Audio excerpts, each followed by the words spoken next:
धर्म के मूल्यों की पुनः स्थापना के लिए गीता का उपदेश अपने प्रैक्टिकल जीवन में लाने की प्रेरणा देने की सेवा करती आ रही है। गीता में सिखाए हुए प्राचीन राजयोग द्वारा मूल्यनिष्ठ जीवन, व्यसन और तनाव मुक्त श्रेष्ठ जीवन जीने की कला सिखाते हुए आपने भारत के अनेक प्रांतों सहित रशिया में भी शांति और सद्भावना का संदेश दिया है। एक बार जोरदार तालियां इतने बड़े प्रोफाइल के अंतर्राष्ट्रीय व्यक्तित्व आपके बीच में आ रहे हैं, आपको गीता जी के विषय में अपने विचार प्रस्तुत करने के लिए। अभी दीदी वर्तमान में अंबाला कैंट में अपनी सेवाएं देते हुए संस्था के शिपिंग एविएशन टूरिज्म विंग की पंजाब जोन, जो कि नॉर्दर्न इंडिया का विंग है, उसकी संयोजिका भी है उत्तरी भारत की। और विशेषकर युवा वर्ग, सेना के अधिकारी, जवान, शिक्षा तथा समाज के क्षेत्र में आपकी सेवाओं को हरियाणा सरकार ने भी सम्मानित किया। एक बार जोरदार तालियों के साथ स्वागत बहन शैली बहन जी का गीता जयंती के बारे में शुभकामनाएं देने के लिए। शैली बहन जी।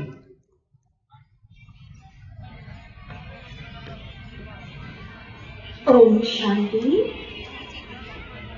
सर्वशास्त्रमयी शिरोमणि श्रीमद् भगवद गीता और गीता के भगवान योगेश्वर परमात्मा को नमन करते हुए आप सभी जो गीता प्रेमी यहाँ उपस्थित हैं, और मैं देख रही हूँ बहुत बड़ी संख्या में यहाँ पर जो स्कूल से बच्चे आए हुए हैं, आप सभी को गीता जयंती की हार्दिक शुभकामनाएं।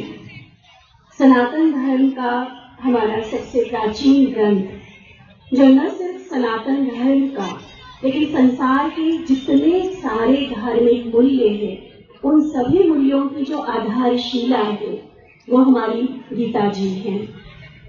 गीता जी में जो श्री भगवान जी ने हम सभी को जीवन जीने की कला सिखाई है, ये सिर्फ उस समय की बात नहीं है जब कुरुक्षेत्र के मैदान में कौरव और पांडवों की लड़ाई हुई है। देखा जाए तो जीवन के कुरुक्षेत्र में हरेक का मन रूपी अर्जुन जब विधा अवस्था में आ जाता है, कि कर्तव्य मूढ़ हो जाता है कि क्या करूं, कैसे करूं, और ऐसे समय पर स्वयं भगवान, जिन्हें ज्ञान का सागर कहा गया है, जिन्हें इस मनुष्य सृष्टि रूपी कल्प वृक्ष का बीज रूप कहा गया है, वह ज्ञान का सागर योगेश्वर परमात्मा हम सभी को जीवन जीने के वो महामंत्र देते हैं, जिसका उपदेश हम गीता जी में सुनते हैं। अन्य सभी शास्त्र जो कि हम कह सकते हैं कि गीता जी की संतान है, और इसीलिए हम एकमात्र ऐसा ये शास्त्र है जिसको हम माता के नाम से बुलाते हैं। ये सचमुच माँ की तरह न सिर्फ हमें एक श्रेष्ठ जन्म देती है, लेकिन जीवन जीने की सुखमय खुशनुमा जीवन जीने की कला सिखाती है। गीता जी में कर्मयोग है, राजयोग है, स्वयं भगवान वाच है गीता जी में। और भगवान ने हमें क्या सिखाया? सिर्फ सरकारी आदेश है इसलिए हम सुनने आए हैं, ऐसा नहीं होना चाहिए। इसके लिए प्रतिदिन कम से कम गीता जी के एक श्लोक को लेकर परमात्मा की उस आज्ञा को हम जीवन में कितना अपना रहे हैं, ये देखना, ये चेक करना बहुत आवश्यक है। तभी इस गीता जयंती के समारोह का उद्देश्य सफल हो सकता है। मैं एक छोटी सी कहानी आप सभी के साथ शेयर करना चाहूंगी। मेरे सभी जो स्टूडेंट्स हैं, मैं निवेदन करना चाहूंगी आप सभी भी ध्यान से सुनिएगा, और बाकी हम सभी जो बड़े भी बैठे हैं, जो अति व्यस्त रहते हैं अपने कारोबार में, अपनी जिम्मेवारियों का वहन करने में, चाहे यहाँ पर सरकारी विभागों के जो भी अधिकारी हैं, कर्मचारी हैं, अलग अलग संस्थाओं के जो यहाँ पर प्रतिनिधि पहुंचे हुए हैं, सभी ध्यान से सुनिएगा। कहते हैं बहुत पहुंचे हुए महात्मा थे, लोग अक्सर उनके पास अपनी समस्याओं का समाधान लेने आया करते थे, और महात्मा जी का हमेशा यही होता था कि तुम योग को जीवन में अपनाओ, गीता के उपदेशों को अपने जीवन में अपनाओ। तो अक्सर करके जैसे हम सभी का भी एक्सक्यूज हमेशा रहता होगा कि भाई टाइम कहाँ है, यहाँ तो मरने की भी फुर्सत नहीं है, इतनी डेडलाइंस मिलती है, ऐसी जिम्मेवारियां हैं, वर्क लाइफ बैलेंस हम मेंटेन नहीं कर पाते हैं, और ऊपर से आप और एडिशन बता रहे हो कि 1 घंटा पाठ करो या मेडिटेशन करो। कैसे पॉसिबल है? नहीं हो सकता है। अक्सर यही होते थे लोगों के एक्सक्यूजेस। एक दिन महात्मा जी ने कहा, सोचा कि इनको कुछ तो रियलाइज करवाना चाहिए कि क्यों टाइम नहीं है इनके पास। तो महात्मा जी ने कहा, चाहिए किसी दिन हम पिकनिक पे चलते हैं। ये जो पास के गांव में नदी बह रही है, उसके पार बहुत सुंदर नेचर की हरियाली है, बहुत अच्छी पहाड़ी है, हम सभी उस पर चलेंगे। सभी बहुत खुश हो गए। अब ज्ञान सुनने के लिए किसी के पास टाइम हो ना हो, पिकनिक के लिए तो जरूर होता है ना, अपने काम से छुट्टी लेकर भी हम चलते हैं। तो इसी तरह लगभग पूरी सभा जो उनके पास आया करती थी वो तैयार हो गई कि हाँ, हम चलेंगे गुरु जी के साथ। नदी किनारे सभी पहुंचे। पिकनिक का स्थान था नदी के पार, है ना। तो महात्मा जी वहां नदी के किनारे जाकर खड़े हो गए। वो खड़े हैं, सभी लोग भी खड़े हैं, वो इंतजार कर रहे। अब महात्मा जी कहेंगे चलो, अब कहेंगे चलो, अब कहेंगे चलो। महात्मा जी तो खड़े हैं, बस एक तरफ वो पानी को देखे जा रहे हैं, नदी को देखे जा रहे हैं। आखिर करके उनके एक शिष्य ने पूछ ही लिया कि महात्मा जी, हम चल क्यों नहीं रहे हैं, हम आगे क्यों नहीं बढ़ रहे हैं। तो महात्मा जी ने बोला कि मैं ये इंतजार कर रहा हूँ कि ये नदी का पानी बह जाए और उसके बाद मैं पार चलूंगा, उसके बाद मैं उस किनारे जाऊंगा। अब आप सोचिए, ऐसा कब होगा? नदी तो अविरत बहती रहती है, अपने स्रोत उद्गम स्थल से लेकर सागर तक उसका सफर लगातार अविनाशी काल तक जारी रहता है। भला नदी का पानी सारा बह जाए और उसके बाद हम पार करें, ये तो सोचना ही मूर्खता की बात है ना। क्या हम सभी भी अपने जीवन में कहीं ऐसा ही सोच के नहीं चलते कि मेरी ये जिम्मेवारी पूरी हो जाए, मैं जॉब से रिटायर हो जाऊं, मेरे बच्चों की शादी हो जाए, या बच्चे कहेंगे एक बार लाइफ सेटल हो जाए, करियर बन जाए, उसके बाद हम गीता जी का अध्ययन करेंगे, उसके बाद हम राजयोग मेडिटेशन का अभ्यास करेंगे, उसके बाद हम थोड़ा सा कर्म योग की तरफ अटेंशन देंगे, फिर थोड़ा सा समय हम ज्ञान ध्यान के लिए निकालेंगे। ऐसा नहीं, जैसे हमें उस गुरुजी की बात पर हंसी आई।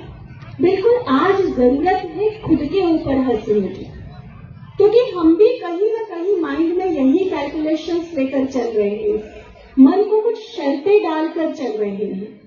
जरूरी है, हम सभी को पता है, इस तरह के समारोह हमारे मन में गीता जी के प्रति, आध्यात्मिकता के प्रति, जीवन में श्रेष्ठ कर्म के प्रति प्रेरणा तो जागृत करते हैं, लेकिन उसके लिए समय निकालने की जब भी बात आती है तो हम सभी के सामने हजारों बहाने तैयार होते हैं। और इसीलिए कभी कभार ऑकेजनली समारोह में सम्मिलित होना ये तो हम कर लेते हैं, लेकिन मेरी डेली रूटीन में, मेरी दैनंदिन दिनचर्या में वो शामिल हो जाए, मेरे जीवन का अंग बन जाए, उसके लिए हम कोशिश बहुत कम करते हैं। जबकि अगर हम कितने भी सफल व्यक्तियों की जीवनी देखें, चाहे वो बड़े से बड़े साइंटिस्ट हुए हैं, बड़े से बड़े सफल राजनेताएं हुए हैं, या आध्यात्मिक मार्ग पर जिन्होंने बहुत ऊंचाइयों को हासिल किया है, हम देखेंगे सभी के पास वही 24 घंटे हैं जो हमारे पास है। उनके लिए भी सूर्योदय उसी समय होता है, हमारे लिए भी उसी समय होता है, लेकिन उन्होंने अपने समय को मैनेज किया, उन्होंने इंपॉर्टेंस के साथ इसकी अर्जेंसी को समझा। नदी के बहने के बाद पार करने की बात नहीं है, नदी बहती रहेगी और उसी में से हमें पार जाना होगा। जीवन चलता रहेगा जब तक जीवन का अंत आता है, अंतिम श्वास लेने तक कोई न कोई कारोबार, कोई न कोई जिम्मेवारी, कर्म हमारे सामने रहेगा। भगवान जी ने भी गीता में कर्म संन्यास नहीं सिखाया हुआ है, कर्म योग सिखाया है। दैट मीन्स कि कर्म भी चलता रहे और योग भी चलता रहे। कर्म छोड़कर योग करने की बात कभी भी भगवान ने नहीं कही है। तो वो कर्म करते हुए योग कैसे करें? हर कर्म को श्रेष्ठ कैसे बनाए, वो जीवन जीने की कला हमें भगवान गीता जी में बताते हैं। उसमें वो आत्मा का ज्ञान भी हम सभी को देते हैं, परमात्मा का भी बहुत सुंदर परिचय, अपनी खुद की पहचान वो देते हैं। जीवन में श्रेष्ठ कर्म कैसे करने हैं, इसलिए कर्म अकर्म विकर्म की गति भी भगवान ने बहुत सुंदर तरीके से बताई हुई है। मैं सिर्फ यहाँ पर अपने समय को देखते हुए गीता जी के एक श्लोक को कोट करना चाहूंगी। हम सभी ने यह श्लोक कई बार सुना है। सर्वधर्मानि परित्यज्य मामेकं शरणं व्रज, अहं त्वा सर्व पापेभ्यो मोक्षयिष्यामि मा शुचः। भगवान कहते हैं, हे अर्जुन, सभी धर्मों को त्याग तुम एक मेरी शरण में आओ तो मैं तुम्हें सर्व पापों से मुक्त कर दूंगा, तुम चिंता मत करो। सोचने का विषय है कि ये जब भगवान ने कहा, गीता जी को हम जानते हैं लगभग 5000 वर्ष पूर्व गीता जी का उच्चारण हुआ था, जिसकी जयंती हम मना रहे हैं। सोचने का विषय है, क्या 5000 वर्ष पूर्व सनातन धर्म के अलावा संसार में कोई और धर्म था? इस्लाम धर्म मुश्किल से 2500 वर्ष हुए हैं उसको स्थापन हुए। बौद्धिज्म को लगभग 2250 वर्ष हुए हैं। क्रिश्चियनिटी जो आज संसार का सबसे पावरफुल धर्म बन के ओवर पावर हो रहा है सबके ऊपर, वो तो 2000 साल पहले का धर्म है। बाकी सभी धर्म जैसे जैसे बाद में आए हैं, तो ये कौन से धर्मों को त्यागने की बात भगवान जी ने कही है? ये जिस धर्म को त्यागने की बात कही है भगवान ने, वो है देह के धर्म। देह के धर्म माना हिंदू मुस्लिम की बात नहीं है। देह के धर्म माना जो ऊंच नीच जाति भेद में हम फंसे हुए हैं। कोई सीनियर है, कोई जूनियर है, हम किसी की रिस्पेक्ट में अपना सम्मान भी खत्म कर रहे हैं, तो किसी का इस तरह से अपमान कर रहे हैं कि वो अपने आप को जीने लायक नहीं समझ रहा है। कई तरह के अमीरी गरीबी के भेद है। अपने गुणों, अपनी विशेषताओं, अपनी सत्ता के कारण जो अहंकार है, आत्मा में जो भी विकार फंसे हुए हैं, उन सभी विकारों को देह का धर्म कहा गया है। और उन देह के धर्मों को त्यागने की बात भगवान जी ने गीता में कही है। आगे भगवान क्या कहते? उन सभी देह के धर्मों को त्यागो, तो मतलब क्या करो? अगर मैं देह नहीं हूं तो मैं कौन हूं? उसका भी बहुत सत्य, बहुत एक्यूरेट परिचय भगवान ने दिया कि तुम शरीर नहीं, यह शरीर तो विनाशी हड्डी मांस का पुतला है, लेकिन इस शरीर को चलाने वाली अजर अमर अविनाशी सत्ता तुम आत्मा हो। आत्मा जिसे न तलवार काट सकती है, न वायु उड़ा सकता है, न आग जला सकती है, ऐसी तुम एक अविनाशी चेतना हो। उस चेतना में स्थित होना, इसे कहा गया है देह के धर्मों को त्यागना। और उन देह के धर्मों को त्याग कर, अर्थात अपने आप को आत्म रूप में स्थित करके, भगवान आगे कहते तुम मेरी शरण में आओ। आप सोचिए, किसी एक देश का नागरिक जब दूसरे देश की शरण जाता है तो उसे उस देश के रूल्स एंड रेगुलेशंस को फॉलो करना होता है। उस देश का जो कानून है उसे पूरा करना होता है, निभाना होता है, उसी अनुसार अपने जीवन को चलाना होता है, उसी देश की करेंसी को यूज करना होता है। जानते हैं शरणागत का मतलब क्या है? चलिए देश छोड़िए, आज हमारे घर में कोई शरण लेने के लिए आए तो भी तो उसको हम कुछ घर के कायदे कानून बताएंगे ना, वो अपने हिसाब से नहीं रहेगा। शरणागत जिसके घर की शरण लेगा वो उसके अनुसार चलेगा। तो शरण में आना माना सिर्फ भगवान के चरणों में झुकने की बात नहीं है। शरण आना सिर्फ नतमस्तक होने की बात नहीं है। शरण आना माना भगवान ने सृष्टि को चलाने के जो नियम बनाए हुए हैं, जिसको हम दूसरे शब्दों में मॉडर्न लैंग्वेज में लॉज ऑफ कर्म फिलॉसफी कहते हैं। कर्म गति के जो बहुत सुंदर सिद्धांत भगवान ने गीता जी में बताए, उन सिद्धांतों को भी हमें फॉलो करना होगा। नहीं तो वो शरण किस काम की, हम कहें कि भगवान हम तेरी शरण करेंगे हम अपनी मर्जी। नहीं, जिसकी शरण आए हैं उसकी आज्ञा अनुसार खुद को चलाना होगा। और उसके लिए मेरे प्यारे भाइयों और बहनों, हमें कुछ त्यागने की जरूरत नहीं है। कई बार हमें लगता है कि हम भगवान के मार्ग पर चलेंगे, हम ज्ञान की आध्यात्मिकता की राह पर चलेंगे, तो शायद हमें बहुत कुछ सुखों का त्याग करना पड़ेगा। मैं अक्सर एक एग्जाम्पल, एक उदाहरण दिया करती हूँ। मान लीजिए, इमेजिन कीजिए कि आप किसी अंधेरे कमरे में हैं, आपने कुछ पकड़ा हुआ है, अचानक से रोशनी हो जाती है और आपको पता चलता है कि जो चीज आपने पकड़ी है वो सांप है। आप क्या करेंगे? एक बहुत जहरीला सांप है जिसको आपने पकड़ा हुआ है, क्या करेंगे आप? उसको छोड़ देंगे। कैसे छोड़ेंगे? ऐसे यहीं पर पैर में? नहीं, हम जितना जोर लगता है वो लगाकर उसे दूर से दूर फेंक देंगे। और मान लीजिए ये घटना आप किसी को वर्णन करके सुना रहे हैं, तो आप ये तो नहीं बोलेंगे कि मैंने सांप का त्याग कर दिया। क्या कहेंगे? मैंने कितनी फुर्ती से खुद का बचाव किया।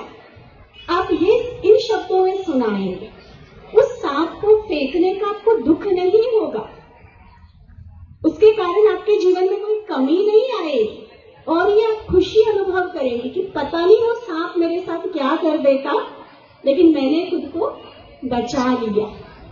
आज हमारे प्रैक्टिकल जीवन के इस कुरुक्षेत्र में, प्रैक्टिकल जीवन में जो हमारे अंदर में पॉजिटिव और नेगेटिव संस्कारों की जो लड़ाई चलती है, उसमें कई बार अज्ञान के अंधेरे में हम कुछ नेगेटिव संस्कारों को, कुछ बुरी आदतों को पकड़कर बैठे हुए होते हैं।